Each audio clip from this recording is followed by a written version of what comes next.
إن الحمد لله نحمده ونستعينه ونستغفره، ونعوذ بالله من شرور أنفسنا ومن سيئات أعمالنا. من يهده الله فلا مضل له، ومن يضلل فلا هادي له. وأشهد أن لا إله إلا الله وحده لا شريك له، وأشهد أن محمدًا عبده ورسوله صلى الله عليه وعلى آله وصحبه وسلم تسليماً كثيراً. أما بعد، فيا أيها المسلمون، إن من حكمة الله تعالى ودلائل ربوبيته ووحدانيته وصفات كماله تخصيص بعض مخلوقاته بمزايا وفضائل. قال جل جلاله: وربك يخلق ما يشاء ويختار. ومن مظاهر اصطفاء الله اصطفاء الأزمنة والأمكنة، ففي الزمان نجد أن الله اختار أشهر الحج والأشهر الحرم على غيرها من الشهور، واصطفى رمضان على سائر شهور العام، واصطفى يوم الجمعة على سائر أيام الأسبوع، واصطفى يوم النحر على سائر الأيام، واصطفى ليلة القدر على بقية الليالي. وفي الأمكنة نجد من أمثلة ذلك أن الله تعالى اصطفى من البلاد خيرها وأشرفها، وهي البلد الحرام.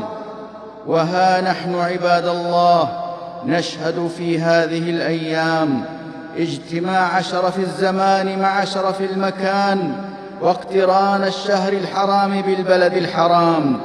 فيا لها من محاسن تبهج الوجدان وتحيي مشاعر الإيمان. جعل الله الكعبة البيت الحرام قياماً للناس، والشهر الحرام والهدي والقلائد، ذلك لتعلموا أن الله يعلم ما في السماوات وما في الأرض، وأن الله بكل شيء عليم. ومعنى كونه قياماً لهم أنه مدار لقيام أمر دينهم ودنياهم، إذ هو سبب لانتعاشهم في أمور معاشهم ومعادهم، يلوذ به الخائف ويأمن فيه الضعيف، ويربح فيه التجار، ويتوجه إليه الحجاج والعمار. قال ابن القيم رحمه الله: إنما قيامهم بقيام آثار نبيهم وشرائعه بينهم، وقيام أمورهم حصول مصالحهم، واندفاع أنواع البلاء والشر عنهم بحسب ظهورها بينهم وقيامها، وهلاكهم وعنتهم وحلول البلاء والشر بهم عند تعطلها والإعراض عنها والتحاكم إلى غيرها واتخاذ سواها. أيها الإخوة، ومما يذكر في شأن مكانة الأشهر الحرم أن العرب في الجاهلية كانوا يعظمونها، فلا يطلبون فيها دما، ولا يقاتلون بها عدوا، ولا يهتكون فيها حرمة، ولا يمكن أن يعتدي أحد على أحد، حتى لو وجد قاتل أبيه لم يقتل. عباد الله، إن الله عز وجل هيأ لعباده مواسم عظيمة وأياماً فاضلة لتكون مغنماً للطائعين، وميداناً لتنافس المتنافسين. قال ابن رجب رحمه الله: وما من هذه المواسم الفاضلة موسم إلا ولله تعالى فيه وظيفة من وظائف طاعاته يتقرب بها إليه، ولله فيه لطيفة من لطائف نفحاته يصيب بها من يعود برحمته وفضله عليه.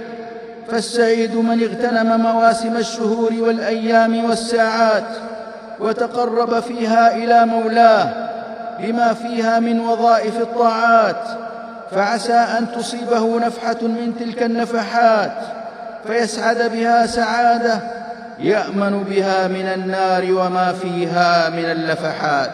عليه فلنستشعر عباد الله أننا على مشارف عشر ذي الحجة التي أقسم الله بها في كتابه فقال: والفجر وليال عشر. وعشركم هذه هي خاتمة الأشهر المعلومات، أشهر الحج، التي قال الله فيها: الحج أشهر معلومات، وهي شوال وذو القعدة وعشر من ذي الحجة.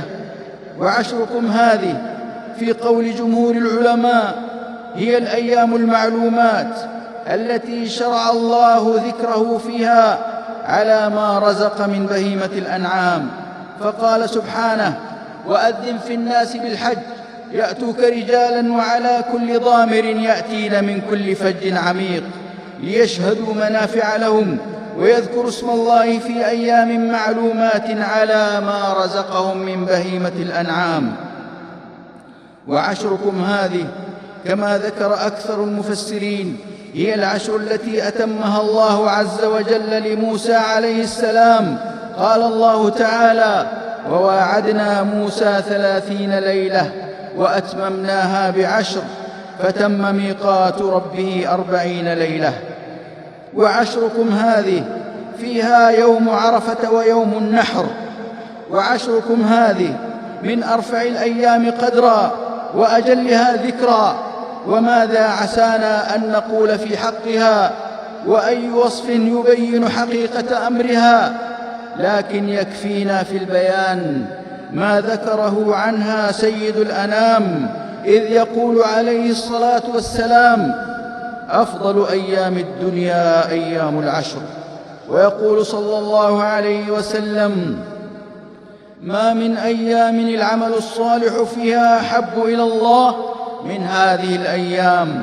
قالوا: يا رسول الله، ولا الجهاد في سبيل الله؟ قال: ولا الجهاد في سبيل الله إلا رجل خرج بنفسه وماله ثم لم يرجع من ذلك بشيء.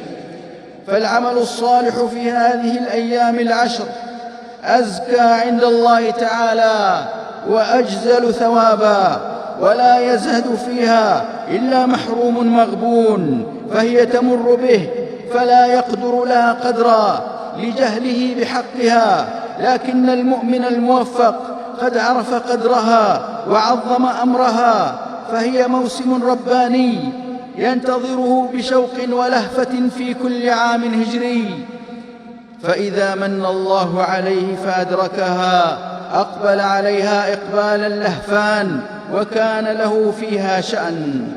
فهذا ابن عمر وأبو هريرة رضي الله عنهما كانا يخرجان إلى السوق في أيام العشر يكبران ويكبر الناس بتكبيرهما. وكان سعيد بن جبير رحمه الله إذا دخلت أيام العشر اجتهد اجتهادا شديدا حتى ما يكاد يقدر عليه.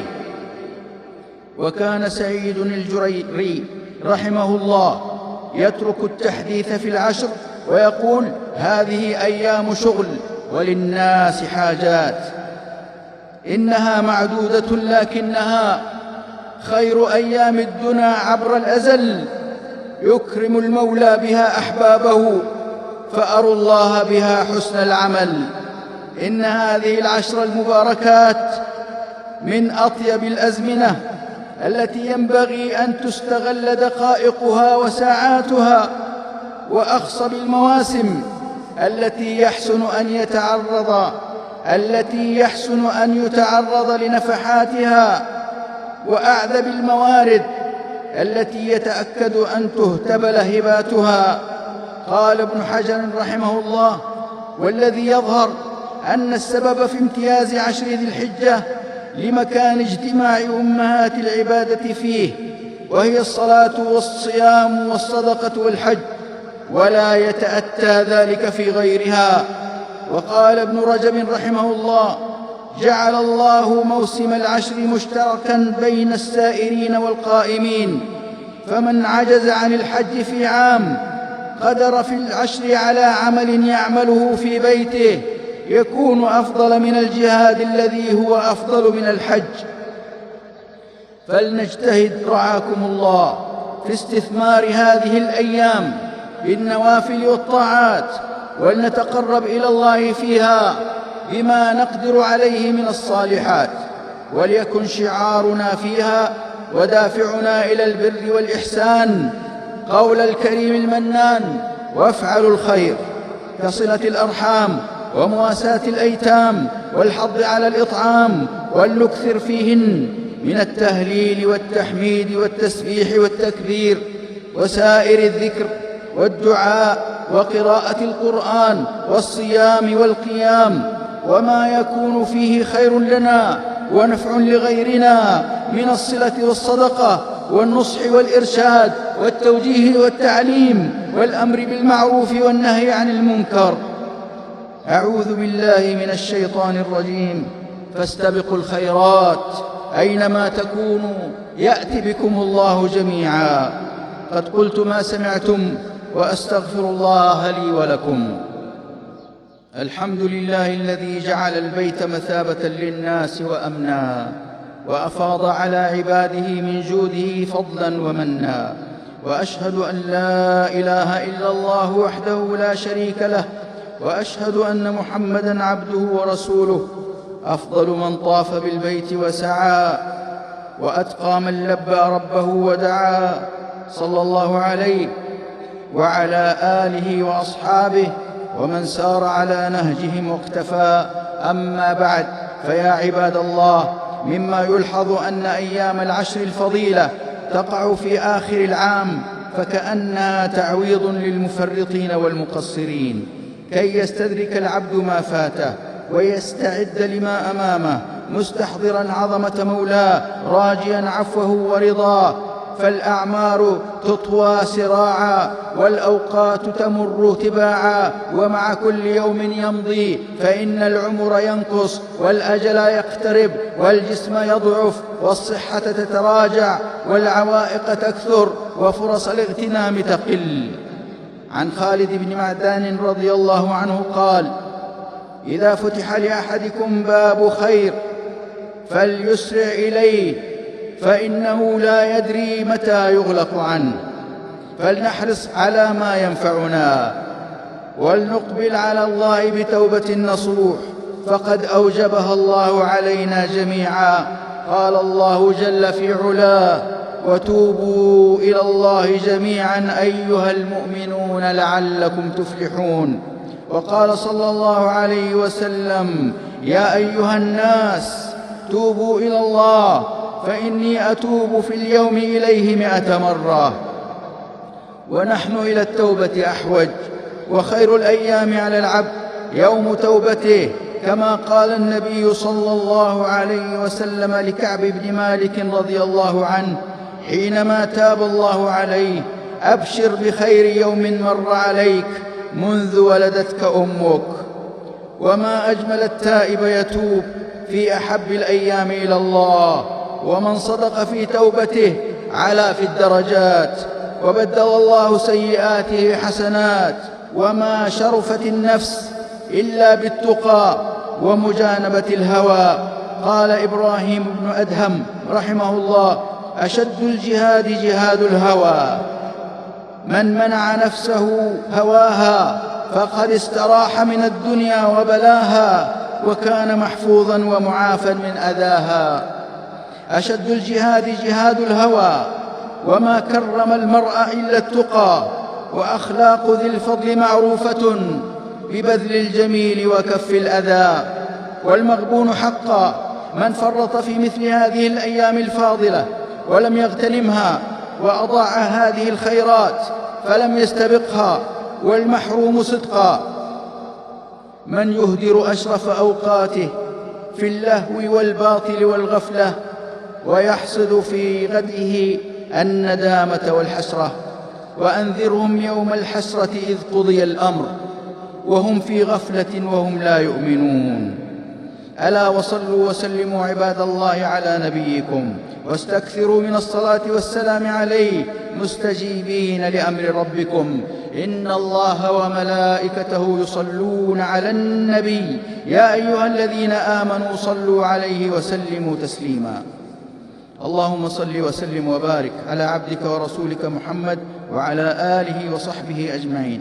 اللهم أعز الإسلام والمسلمين وأذل الكفر والكافرين. اللهم احفظ هذه البلاد المملكة العربية السعودية، واجعلها دار عز وأمان ورخاء واطمئنان، حائزة كل خير، سالمة من كل شر، وسائر بلاد المسلمين. اللهم من أراد أمن هذه البلاد واستقرارها بسوء فرد كيده في نحره، واجعل تدبيره تدميرا عليه يا سميع الدعاء. اللهم احفظ أمة الإسلام من كل سوء وبلاء وشدة ولأواء، وادفع عنها شر الأشرار وكيد الفجار وشر طوارق الليل والنهار، وجنبها الحروب والفتن والشدائد والمحن ما ظهر منها وما بطن. اللهم انصر المستضعفين والمجاهدين في سبيلك والمرابطين على الثغور وحماة الحدود. اللهم آمنا في الأوطان والدور، وأصلح الأئمة وولاة الأمور، واجعل ولايتنا في من خافك واتقاك واتبع رضاك يا رب العالمين. اللهم وفق ولي أمرنا خادم الحرمين الشريفين لما تحب وترضى من الأقوال والأفعال يا حي يا قيوم. اللهم وفقه ولي عهده لهداك وتقواك. اللهم إنا نسألك النصر والعزة والتمكين.